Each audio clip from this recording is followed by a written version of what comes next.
were told about the topic, relationships and empowerment, I was rather a little bit flabbergasted about it because, considering that women are about half of the total world population, the fact that we are still have to talk about empowerment, that's a very sad state of affairs.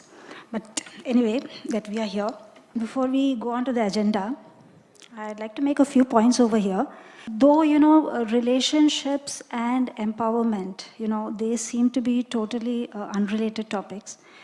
You'll actually find that there's a lot of relationship between them. I mean, they are interrelated topics. In the sense that, especially when we talk about women empowerment, you can't talk about empowerment without talking about the various relationships that women are in. Okay, whether they are daughters, sisters, mothers, or the roles that society has imposed upon them. In fact, instead of looking at relationships, I would like to look at it as roles, okay? Where you're slotted into certain categories and you have to abide by that. At least that is the way that it is looked at. If I can cite certain examples of that, I have a friend, okay, and she's a very senior executive in an insurance company. And her husband works in the state government, and he's also a very senior guy. Though ostensibly he's quite proud of his wife's achievements, okay, internally he is not very happy with the fact that she's successful, that she has her own independence. So he takes it at every opportunity he tries to humiliate her. So, but she's still in that marriage because she doesn't want to be to have the stigma of a woman who has walked out of her marriage. Because in Indian society, women have a certain, stigma associated with them, with that kind of a thing. So she prefers to be still trapped in that role of a wife. Okay? So that is one role that society imposes upon you. You have some importance if you have a wife. And, if you walk away from that, then that importance is kind of lost. So, in spite of the fact that she's independent, that she's earning, and that she's educated, can we say that she's empowered? Obviously, that empowerment is not there. But then it is of her own doing, but that she's not willing to walk away from it. So there are numerous such examples. Say, for instance, I am successful. You can say I'm a successful journalist. I have my own, I'm an entrepreneur, and I have my own thing, and I'm the boss of my firm. But when I walk out of that company or when I walk out of that home, and if I get assaulted, then am I empowered? So again, you have to think in terms of my relationship with the outside world as a woman who is perceived to be weaker. That is why I'm getting assaulted. All right? I mean, last year that horrific rape incident which happened, that girl was obviously quite an empowered girl. But, she was not able to stop that incident from happening. So obviously that empowerment has no sense because the awareness is not there in the rest of the environment. Now, we will talk about I think the first round we'll be talking about the books that we have written and why we wrote those books. So first I will ask Rinki about the books and what made you write them and what are the, takeaway points from those books that you would like to share with the audience. Thank you, Janaki, for inviting me to talk. Let this be a kind of a conversation with everyone. Why I wrote the books is a good question because I don't think there's anything fictional in life. Even so-called fiction writing has a root in reality. And although I'm a non-fiction writer, I'm a documentary filmmaker, my work is extremely deeply rooted to realities of Indian society, of Indian reality, particularly of women. Now, I have written a number of books. Primarily, I'm the daughter of a very famous, renowned Indian filmmaker called Bimal Roy. So my work, initial years, was related to my father. I wrote firstly a book on him. But coming to my books, Behind Closed Doors and Janani, I wrote Behind Closed Doors when I began to, I opened an NGO, a hotline called Help, where women could call us in the middle of the night and ask for help or for support, which was absolutely unique concept in India. This had not been done in India. There was no support structure for domestic violence victims.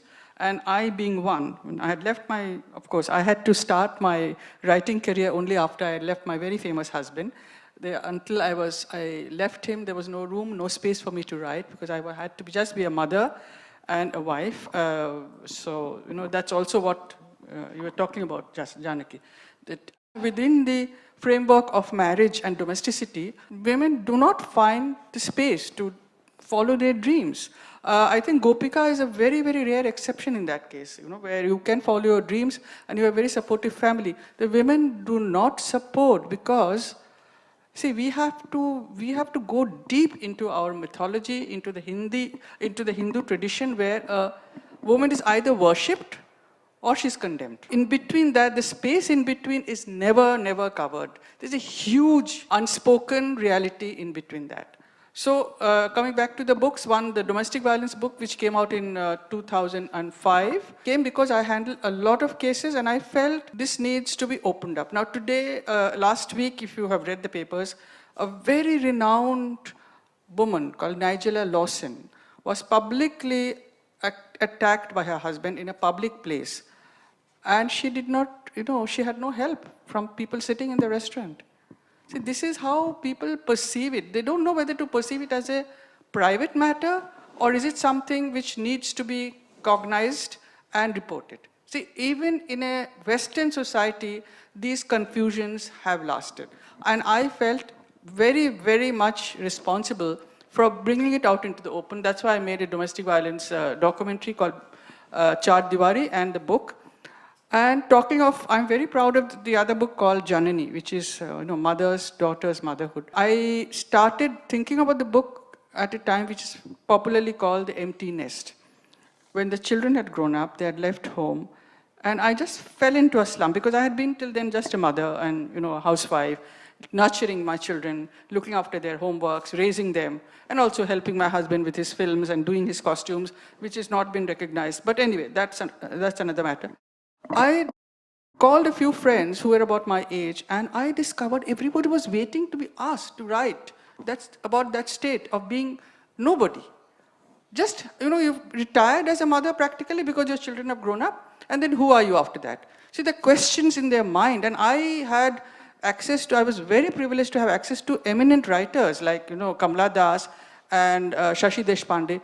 I just started writing to them and immediately, in fact, Kamala Das immediately sent me her piece. She didn't even question the authenticity of wanting to write the book. So I was very privileged, and I hope I'm not talking too much about this thing, about myself and my work. So, taking a step from there, I really think women need to be more assertive. Women are all the time multitasking. I refuse to believe women are the weaker sex. They are not. And yet, and they are leave it to women. The relationships are maintained and nurtured mainly by the women in Indian society, I would say. So coming from there, I think we really need to be aware of who we are and at a time when we can do something about it. It's very important for us. I'm not saying this is any gratification. It is recognizing our own talent. I know women who have been enormously successful outside, celebrities, icons, film stars, but at home they are nobody. Nobody. Believe me, I can reel off names because I live in the so-called Bollywood. I can reel off names. I don't want to, that's not the point. But the fact is, within their own domestic sphere, they are reduced to a non-status, which this situation, I think, needs to be changed, and we need to do that. And I'm going to invite now Gopika to speak because she's done a lot of changes in that area. It's been a radical change, I would say, and successfully, which is, again, a very, very, very wonderful thing to see and happen. May I ask you to speak about that, yeah?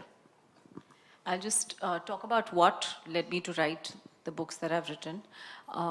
So it started out with a journey which started when I was about a week pregnant, and I started a Vedanta study class.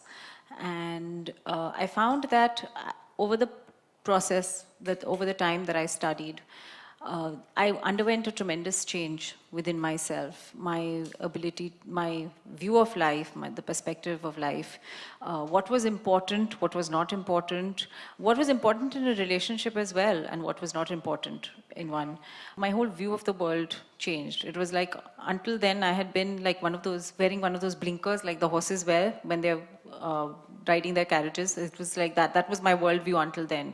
And suddenly someone had opened the blinkers and I could see so much more. So that really started during that time. I studied throughout my pregnancy, and then when my kids were born, I have twins, and I found that so much of what I had learned impacted the way I parented my children. And so, having a journalistic background, I decided to write about it. I sort of started on a backward journey following spiritual parenting, and went on to spiritual pregnancy and spiritual relationships.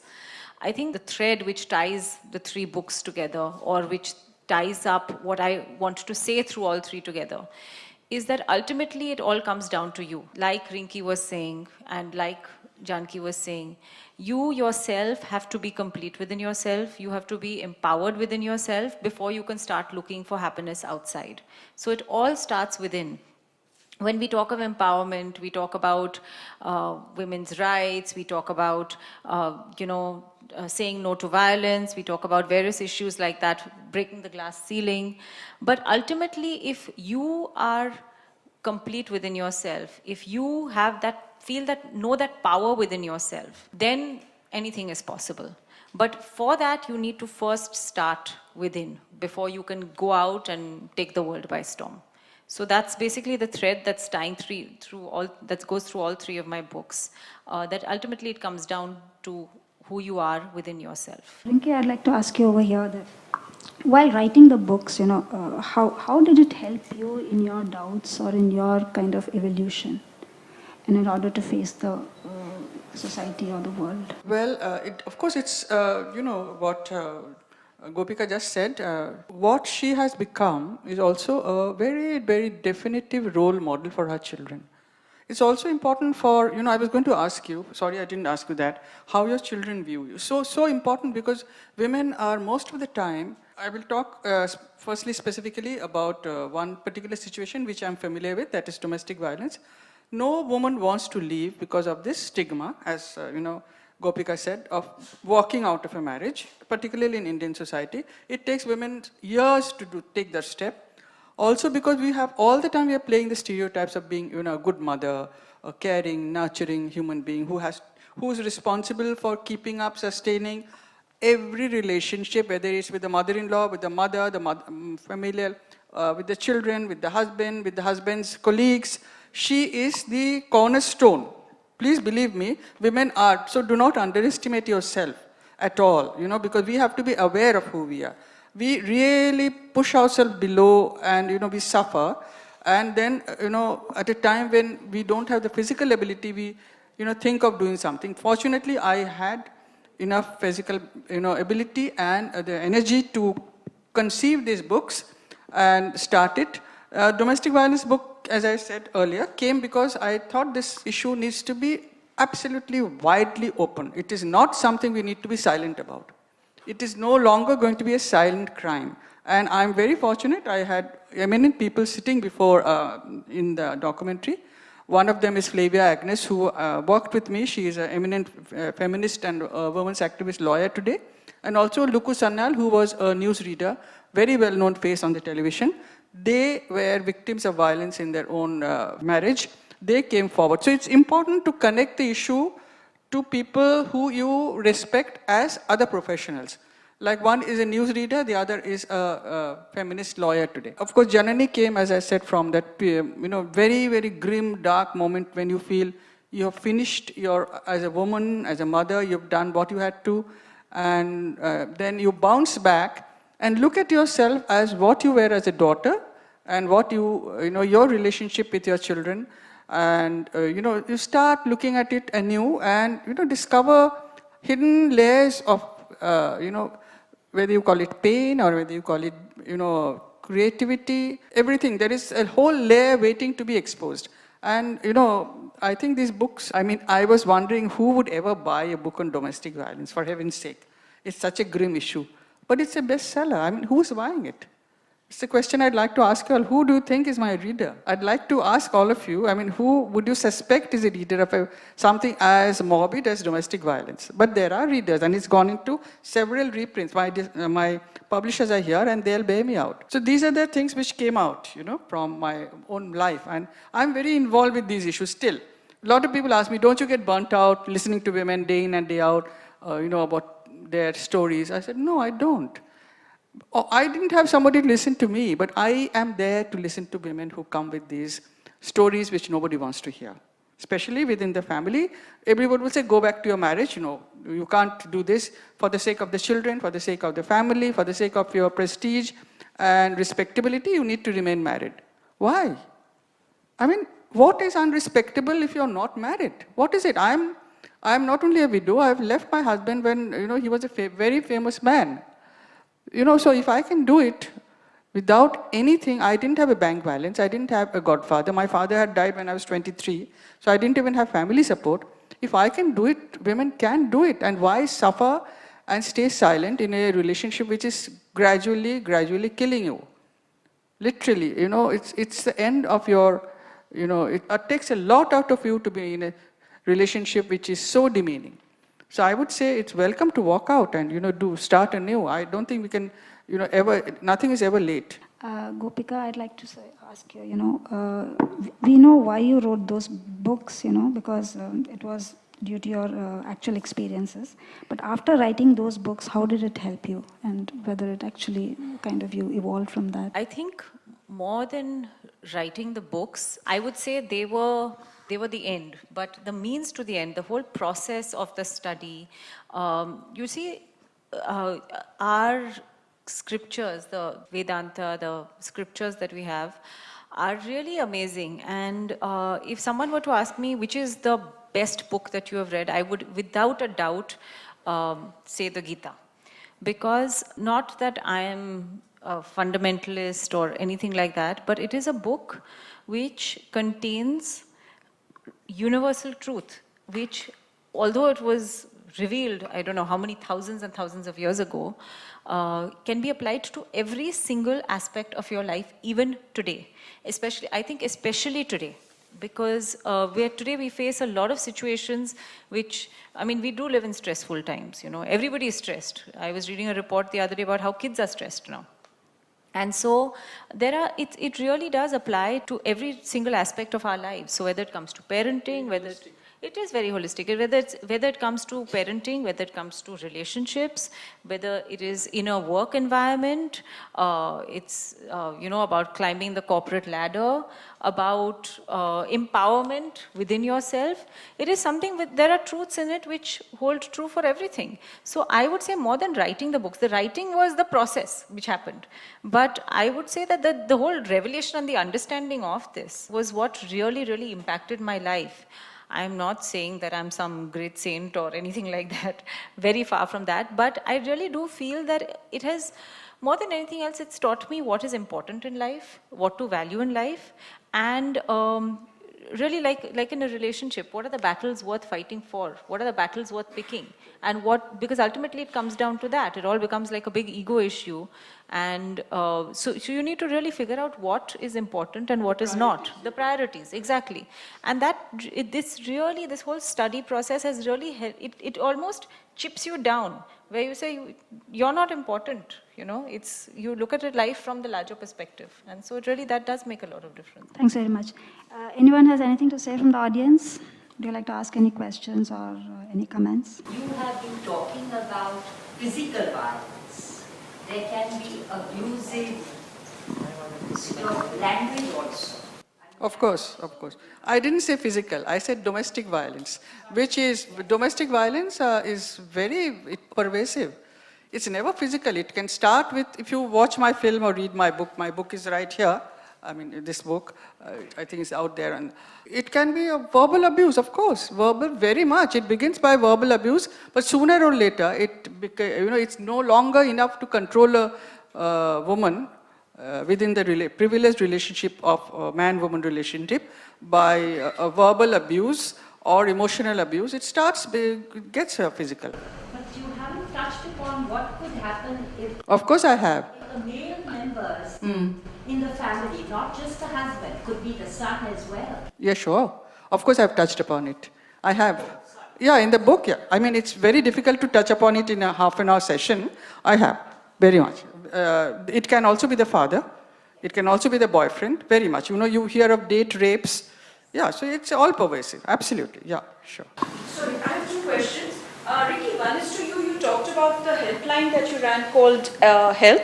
So I would like to know a little bit more about the helpline as to how did you go about sort of setting it up and things. And my question to Gopika was, what was your experience of getting the thing published? Because for those of us who are also interested in writing and sort of are here from that perspective as well. So you didn't come from sort of a way, though you were a journalist, but I would just like to know more about that. When I wrote my book, I honestly just wrote it. It was just a random suggestion by somebody. I was talking to them and telling them about how my study has impacted the way I've raised my children. And they said, you know, you should write a book about this. And so I just let it go. And then my husband told me, he said, you know what, you really should write it. Why don't you sit down and write it? So for months, I didn't tell anybody. I would sit and work away on my computer. And slowly, I started telling people, you know what, I'm writing this book. I, of course, sent it off to lots of publishers. And I kept getting rejects. And I think the main thing that worked for me, I really had faith in my work. And I know it sounds like saying everybody has faith in their work, but honestly, if you really believe in your work and you really believe that it's going to happen, it will happen. I totally believe in mind over matter. I think with every reject letter that you get, if you're going to say, my work is never going to get published, you know what, it's never going to get published. But if you truly have faith in your work, very often my husband would say, listen, we'll invest the money, let's just self-publish it.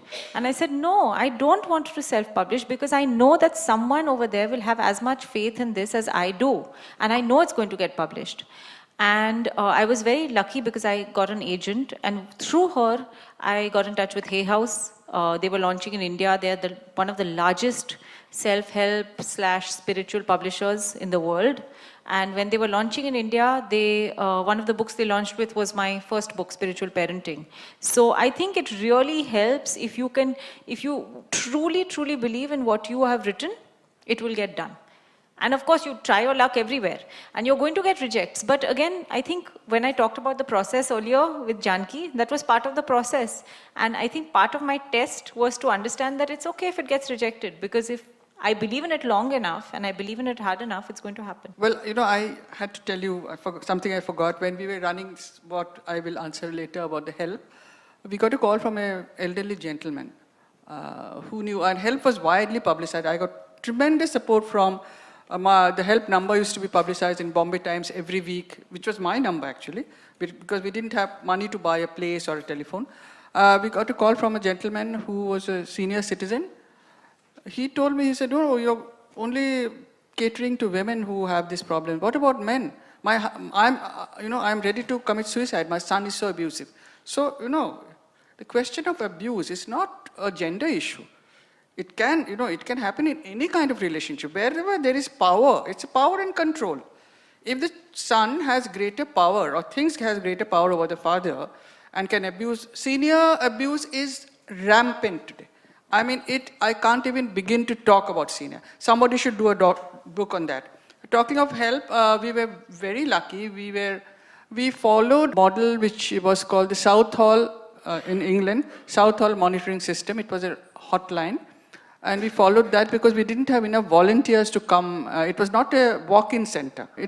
Help doesn't exist, unfortunately, because we ran out of volunteers or people coming to help. But we were operational from late 80s to early 90s. I still get calls because people see me as somebody whom they can talk to.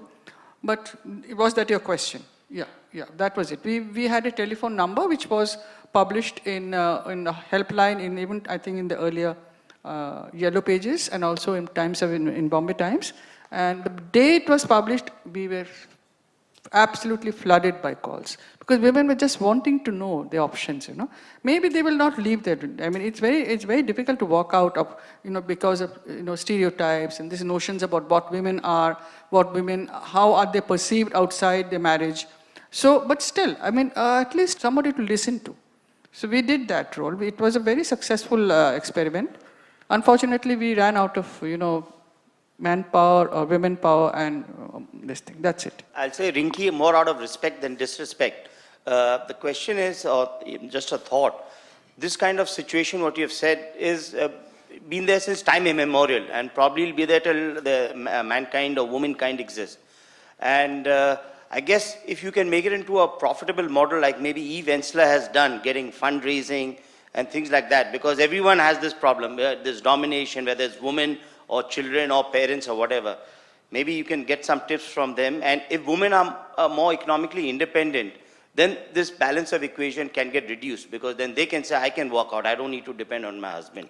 So, I mean, these are just straight thoughts. No, good. Else. I mean, we need to, put our thinking caps on. Welcome for all your suggestions. I've worked with Eve Ensler, the writer of this thing, Vagina Monologue. I have worked with her and I mean, if corporate houses were to come, see, there is enough funding for AIDS, but there is not enough funding for domestic violence, which is very strange because, I don't know whether it's because it's mainly to do with women, because people do not prioritize women's mental health, they do not prioritize women's physical health. Probably it's because of that. Of course, it's more the pharma industry, you want to sell a drug or something to cure them. So I don't know how to be clever. I mean, one has to be very clever to move in this corporate reality. I mean, I wish people would come. In the West, there is a lot of work happening. There are schools of policy who deal only with domestic violence in Bristol University, where I was asked to lecture and show my film. I wish somebody would start that work, and because there is enough violence in our society, and it needs to be addressed very, very strongly. Also, I forgot to say something, when you come out of this situation and become, and live more meaningfully, it is like nirvana. I mean, I find I'm rejuvenated. I'm 72, but I can work for another 20 years, I feel. Because I've worked out the life situation which was keeping me down, and I have enough to give, and as Gopika very rightly said, do not get put off by rejections. I got enough. My domestic violence book was given to a very big publisher who I had some relations there. After 5 years, they sent me back the manuscript in a slaughtered form. It was not even worth putting in my dustbin. And, I was so depressed, but I didn't lose faith in that. I needed that book to come out. And then I found an editor in Sage who believed in it. So my last word in my domestic violence book is also believe in her. When somebody comes with these horrible stories of being abused, being mentally abused, physically abused, and all kinds of sexually abused, please believe her. Because nobody's going to come out of the dark and say, this is happening to me if it's not happening. So please believe her and believe in yourself. See, if she hadn't kept her belief in herself, in her work, she wouldn't be published. Neither would I have been published. So I kept those slaughtered pieces, that manuscript. I rewrote it. By then I had a computer. I had money to buy a computer. So I put it all. I had an assistant who helped me. And today it's one of the very important books in the Sage publications. So just believe in yourself.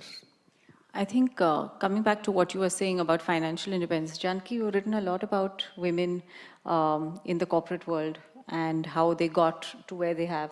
Can you tell us a little bit about this? In my book, Breaking Barriers, I have interviewed about 12 women entrepreneurs. And while talking to them, almost all of them, what I found was that as soon as they turned around about 18 and all, they had the pressure, okay? They were under pressure to get married, yeah. But these women, they decided that they did not want to get tied on in any way. And they wanted to get empowerment, okay? So, so economic independence is one way of becoming empowered. But that is not the only way because, look at it that way. You may be in a company, you may be a top executive, but what happens if you're harassed, right? So, I mean, even if you're earning and you're independent, you still haven't got empowerment. So, these women, I mean, the reason why they are successful is not only that they have become economically independent and that they have gone to the top of their, areas, but they have also managed to stay away from being harassed in any way. I think, that is the whole point. See, I look at empowerment in another way. It is not about being successful or it's not about doing anything. It's about freedom of choice. If you don't have freedom, then you don't have empowerment. I should be able to walk out at 2 o'clock at night without getting assaulted or, anything being said. That is empowerment to me. It doesn't matter whether, I'm an M.Tech or B.Tech or BA or PhD or anything like that. It hardly, I mean, not even if I'm a CEO, but, that is empowerment. And that which most men are able to do, but which we are not able to do. So, it works so many ways. So economic independence is just one part of it. Can we go these one or two of these 12 women, Janki, please? Yeah, of course. I interviewed Zia Modi, Renuka Ramnath, Anu Agha. These are the wrong models. Ishita Swarup, Jessie Paul, and Kalpana Saroj. Kalpana Saroj was a Dalit. Okay, she was married off at the age of 12 and she was abused. She was living in the slums of Mumbai, okay, and she tried to commit suicide at the age of 13, right? And then from there, and no education, okay, she had just passed class 6. And then she went to work in a tailoring shop where her job was she started out of 2 rupees a day. And then now she is heading a, 3,000 crore company. So that is, Kamani Tube. So that is empowerment. See, anyone can do it. I'm just citing examples. So that is the way it is. I just wanted to add, I'm very glad you spoke about that, and this pressure of marriage, which I wanted to ask you, that have you consciously remained unmarried because it might impact on your work and on who you are today? Yeah, exactly. No, I remained single because of... बहुत लंबी तलाश होती है ऐसे लोगों की हाँ. ढूंढना पड़ता है सही व्यक्ति Right. जल्दी नहीं मिलता but Correct. She'll not find a match who will match up to her. find a match but she needs Somebody who will respect her for her work and for who she is, yeah. Coming to empowerment or economic empowerment. In a situation where you are controlled, no matter how wealthy you are, how celebrated you are, in that little area where you are alone with your husband or with this thing, it makes no impact. Look at this study the Nigella Lawson case. She has money at her disposal like she's one of the wealthiest women. Why is she putting up with it? I will also give you the example of, we are within closed doors now. I mean, an actress whom I really respected was Meena Kumari. You will not believe what she went through before she left Kamal Amrohi. She didn't have the freedom of choice of even wearing the ornaments which had been bought with her earning.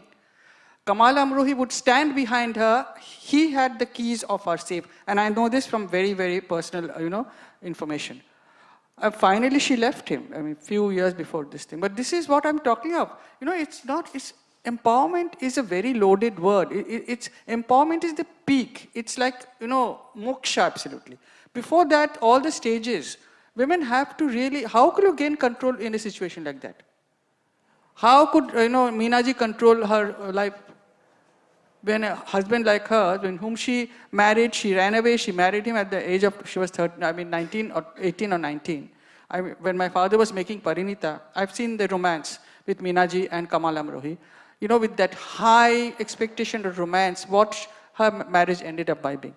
He couldn't take her success.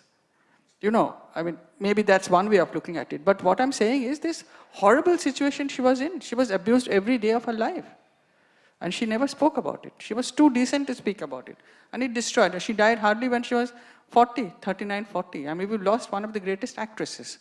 And partly because of this whole background of, abuse, mental violence and physical violence.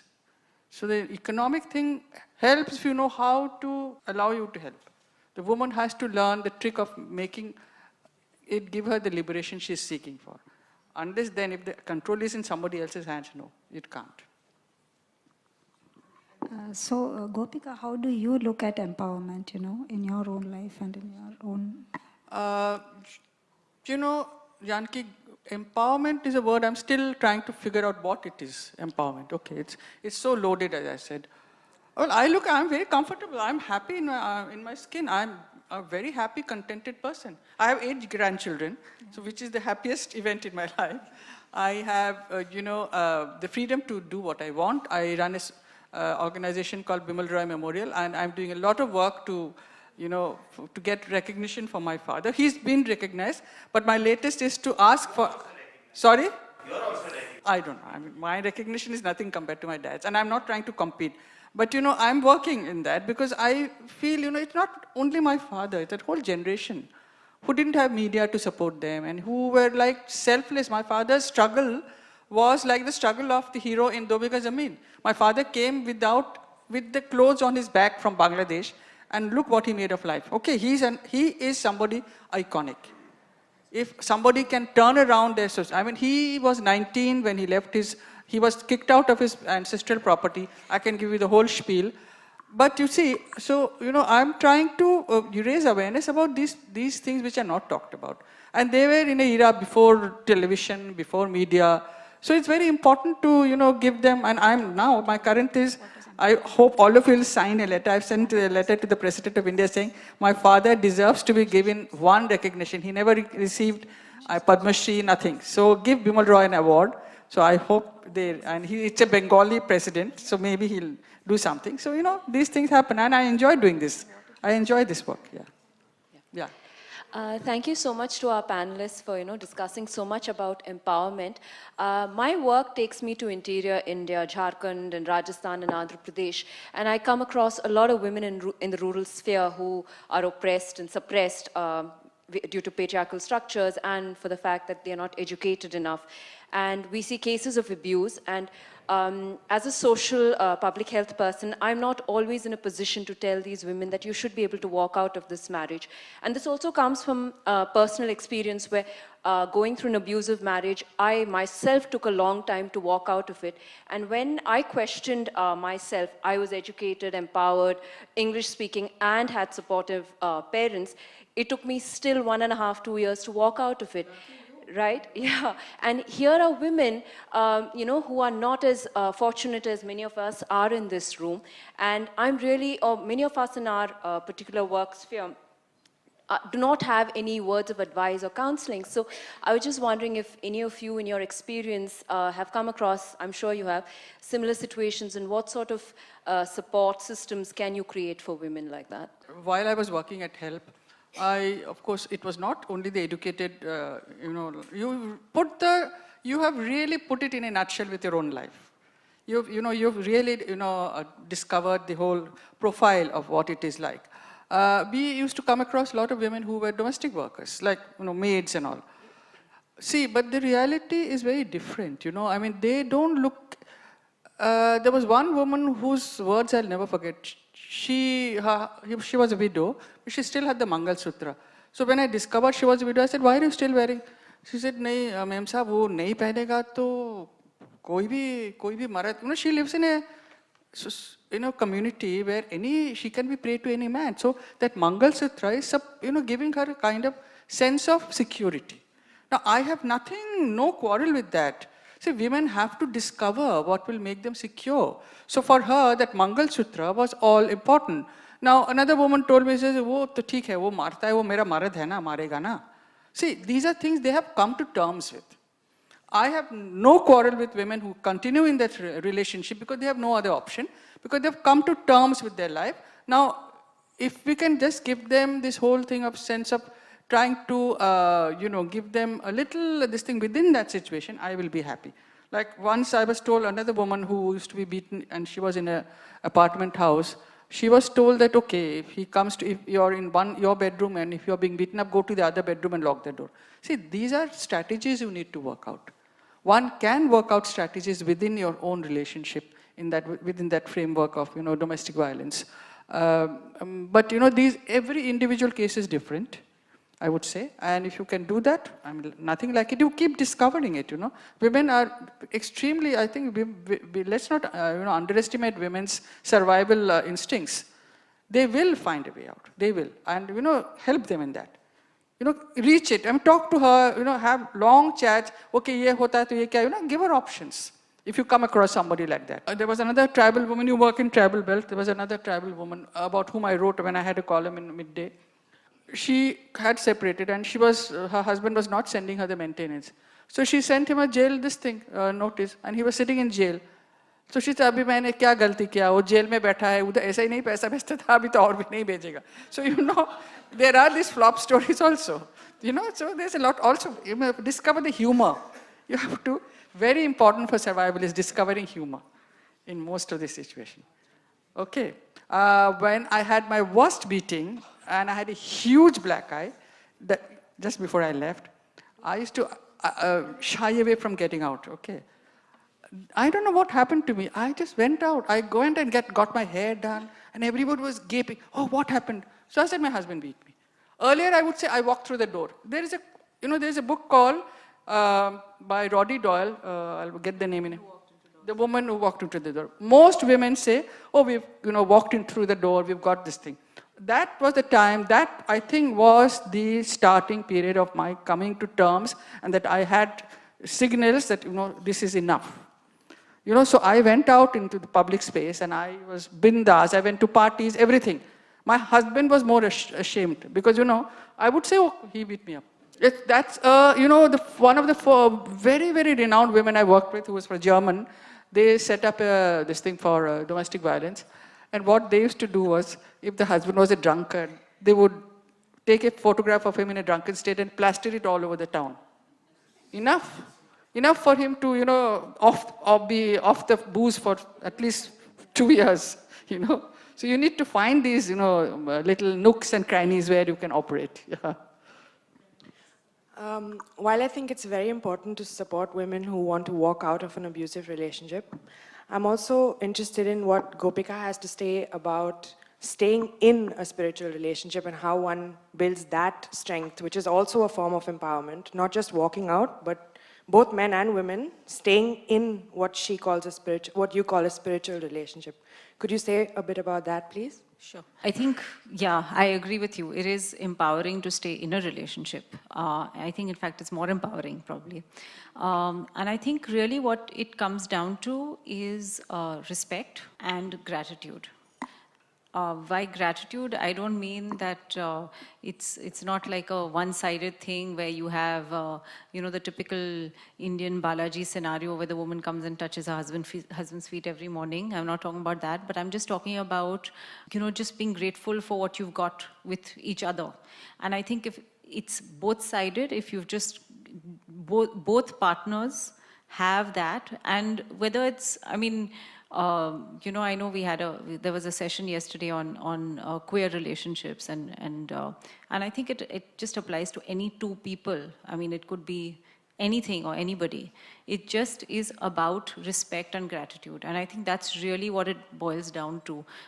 Then, of course, there is the chemistry and the whatever else. But I think at the bottom of it all is that, and I think once you have that, it's very empowering, because I think we were talking about empowerment not existing without relationships, which is so true, because if you don't, you can, like Janki said, I could have a double PhD, but if I'm not, if my relationships are not empowered, if I don't receive support, if I don't give support, what is the point? What's that PhD? It's just one degree hanging on the wall. So it really doesn't make a difference, So I think that's what it really comes down to. My question is to all three of you, actually. Since we are talking about domestic violence, do you think the institution of marriage itself is questionable in modern life?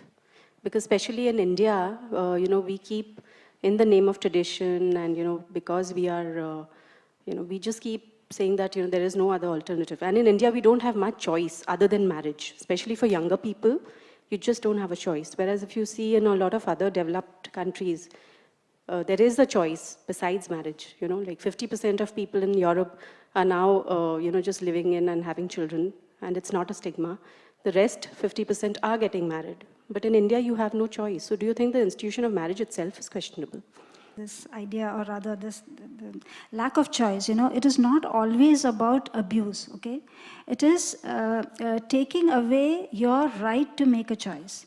Okay, so I'd like to have, an example, cite an example. A relative of mine, say for example, my cousin, okay? So he's married to this very nice lady, and she is, of course, educated. She's an MTech actually, and she has worked previously. In the early days of her marriage, she actually worked with SAP and Google, okay? But the moment she had a child, okay, the husband said, okay, now you don't have to do anything. You don't have to go to work. Your only work is to stay and see to the child. So he said, okay, he works in an MNC. And he has got a lot of money and things and all. So he said, I'll provide you with all the cooks you want, with all the people you want to work inside the household. And your only job is to take care of the child, which means she wants to go to work, but she has no choice. Okay, so this is it. So there is no abuse over here. He is not saying anything that you can't do this, you can't do that. But the expectation, she's caught in that role, to be the caregiver, and she's stuck over there, though she wants to do other things. So this is it, the lack of choice which is there, that. First of all, I'll just, whatever she replied just now, I think it relates again to the spiritual parenting and spiritual relationship. I think there are answers within that also. This equation or empowerment, what you say, is this type of empowerment. Anyway, despite all this respect for women, and I agree with all the aspects because we are also going through the same scenario in life. I'm having one small query. You must be knowing there is one institution, MAVA, that is Men Against Women's Atrocities. Can you have some light on that? What type of atrocities, what type of, abuse or violence women are giving to the men? Can we imagine that? What is that? Do you know about this institute, MAVA? That men are again united to fight against women's atrocities. No, that's not it. MAVA is not that. MAVA supports our work. I know the people, Harish and all, who started that. They support our work. Wherever we go, there are only men who would come and support us on our demonstrations and all that, men from MAVA. They do support us, I don't say that. Sure. No, But what about their you're talking. atrocities? What What atrocities? about women who are giving torture to the men? That is Well, any relationship there can be. Maybe I agree to it that generalizations do work because women are, these problems what we are discussing are more in women. 80% these things are right with women, but 20% men also do face certain problems. There is no such statistics, I'm sorry, there's no such statistics that 20% women. See, abuse can take place in any relationship. Person who is the dominant, the more powerful, tends to, oppress the other. So it can, often when we go to... Do you agree that there is such kind of, whether such domestic violence exists in No, society? I don't agree at all. Domestic violence relates only to women. I do not agree. And MAVA, you're mistaken. MAVA group are against violence to women. They are against violence to women. Harish Sadani and all who started it, we are colleagues. To anybody. To anybody, but particularly most of the recipients of violence are women. Most of the recipients of violence are women. And also coming to the question of which Janaki talked about, we have to redefine marriage. That was your question, right? You're talking of marriage. See, it's not the only life goal anymore. But it'll take us ages to realize that because we have internalized. Even our family has given us this thing, okay, certain age, you're of marriageable age. The whole word of marriageable age, see, that exists in our society. And it will be ages before it goes away. So it has been projected as a life goal. I've met a lot of young students from various institutions, from universities, who say, okay, we'll get our PhD and then we'll marry. So they have set that as a life goal for themselves. If a woman doesn't do that, then it's a welcome situation. Then she can look at, she can flourish in her chosen profession. It generally doesn't happen. The pressure mainly, and I think this one, Gopika is extreme. I think we have to applaud her husband who's sitting here for being such a supportive man, and for, of course, we need to. We need more men like this. We really need more men like this. I mean, men wake up to that, you know. I mean, how long are you going to be, you know, silent about your wife? Support her. You have to support each other. I mean, it's a relationship, it's a partnership. Marriage is a partnership. It never is. Generally, it becomes the woman's duty to keep the marriage going. See, that's one of the crucial factors. We have to realize that marriage is a partnership all the way along. And if it had been that for me, I would have been very happy in my marriage. But it was not. And generally it is not. I just want to add something, what you're saying. You know, in India we say, I went to the marriage. Okay, I'm going to so-and-so's marriage. It's funny because you're going to a wedding, you're not going to a marriage. As I've written in my book, Spiritual Relationships, this whole thing of wedding and marriage gets confused very easily. So the wedding becomes the focus of everything. What clothes you're going to wear, where it's going to be, the ceremony, what's going to happen. And then nobody pays attention to what's going to happen after, especially when you have a situation where there's an arranged marriage and where maybe the couple don't know each other, right? Everyone's thinking about what's going to happen with the wedding. Nobody's focusing on the relationship. Haan, wo dekha jayega. You know, you'll get to know each other. But how can you get to know each other, right? You have to invest in that first, right? Before you think about what sari you're going to wear or what flowers are going to decorate the mandap. You know, Bollywood is largely to blame. Enormously to this whole, you know, event of marriage or wedding. Oh my God. So I don't think, I mean, coming to your question about whether marriage is become redundant or whether, I think it is, yes, it is, I agree with Janki that in a lot of cases people don't have a choice, but I think the focus needs to be on the relationship and not on the institution or the actual event or anything. It is all comes down again to what is the relationship that you share. Yeah. It's hard work from both Yeah, sides. I also think that, you know, I mean, in our country, even sexuality is wrapped only in marriage because even your young people are not allowed to date.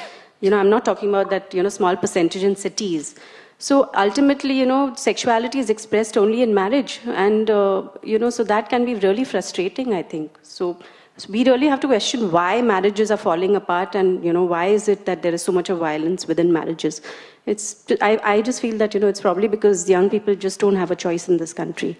And they don't get support. If somebody is even, you know, their own families will not support them. You know, it's like if a girl is dating you, she'll just be given 2 slaps by the father and, you know, you just sit at home and, you know, like, what are you doing? And the whole bloody, you know, mohalla will start talking about you. So, like, what are we talking about? A lot of things need to be redefined. You're right, absolutely. And to move on with the times, you know, marriage is not easy, but I would say it's an extremely valuable, can be empowering partnership. It should be. Yes, that's it.